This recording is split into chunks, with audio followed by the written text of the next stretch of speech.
Well, the days before New York's primaries are dwindling and candidates are hastily making last-ditch efforts to win over voters. But when it comes to Bernie Sanders, there's one group the 74-year-old Jewish senator may have already won: Muslims. Daily Beast contributor Dean Obeidallah joins me now for more on this. So you say that Muslims in New York are feeling the burn. Why is that? They're feeling the burn big time. My Facebook news feed is filled with my Muslim friends saying you got to come out to the events, like in Brooklyn.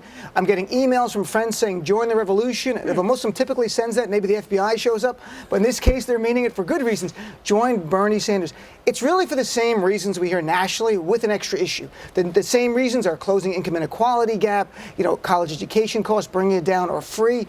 The extra issue is the Palestinian-Israeli conflict.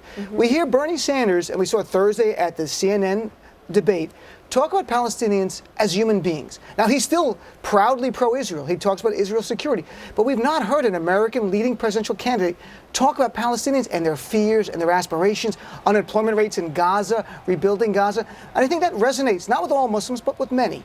But I also want to point out, I got tweets before I came here from Muslims who are supporting Hillary. I speak a lot at Muslim groups around the country, and I've been asking for the last few months, who do you like? Bernie, the biggest cheers. Hillary, some. If you want to hear 300 Muslims go silent, ask who's supporting Ted Cruz. If you want to hear them laugh, ask if anyone's supporting Donald Trump. That usually gets laughter from people. But you've actually met a couple, right? That actually, some Muslims who do support Donald Trump, surprisingly. They do for their own reasons. They're not even conservative. They just think he'll be good for the economy. And I try to talk to them about, what are this other rhetoric? They go, oh, he doesn't mean that. We try to tell people you have to hold them to their word. If someone says they're going to ban all Muslims or surveillance of all Muslims in America, meaning we have less constitutional rights because of our faith, take them at their word. So it's a very small percentage. It's mostly Bernie and Hillary supporters. And again, the Muslim community now, 70% Democrat. While in 2000, they went for George Bush. But over the years, the demonization of the Muslim community by certain Republicans pushed even wealthy conservative Muslims who would be natural allies to Republicans over to our party, over the Democratic Party. So just to put this in perspective, do you think that the Muslim Americans make up enough of the voter demographic to really make an impact here in New York and elsewhere? We are the key. We are the ones you have to talk now. I have a feeling you might be biased. I'm slightly overplaying. In Michigan, yes, Bernie won by 1.5%. Muslims came out big. It was documented by the media. He won Dearborn big, the biggest Muslim population. But it's only 1% of the U.S. population. Right, well, it's true. In New York, we have actually probably the biggest population overall, but we're a bigger state than Michigan. Maybe 400,000 Muslims in New York City and about 800,000 altogether. In Brooklyn, there are places very, very dominated by Muslims, so Bernie can pick up delegates there. Upstate New York, no one talks about. Albany, Buffalo area, 15-20% of those areas are now Muslim. It's the second biggest religious group in those areas of New York.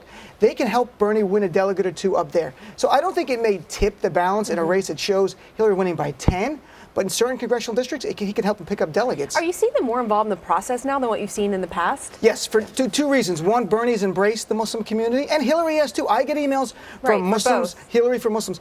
Donald Trump, honestly, the fear he has imbued in the Muslim population has turned many to come out and register and vote. They've never been registered before, to get involved in politics. We hear the rhetoric of Donald Trump. The Latino community said the same thing. I wrote about it for CNN. Donald Trump's animating us in a way we didn't think would be possible, and it's a good thing.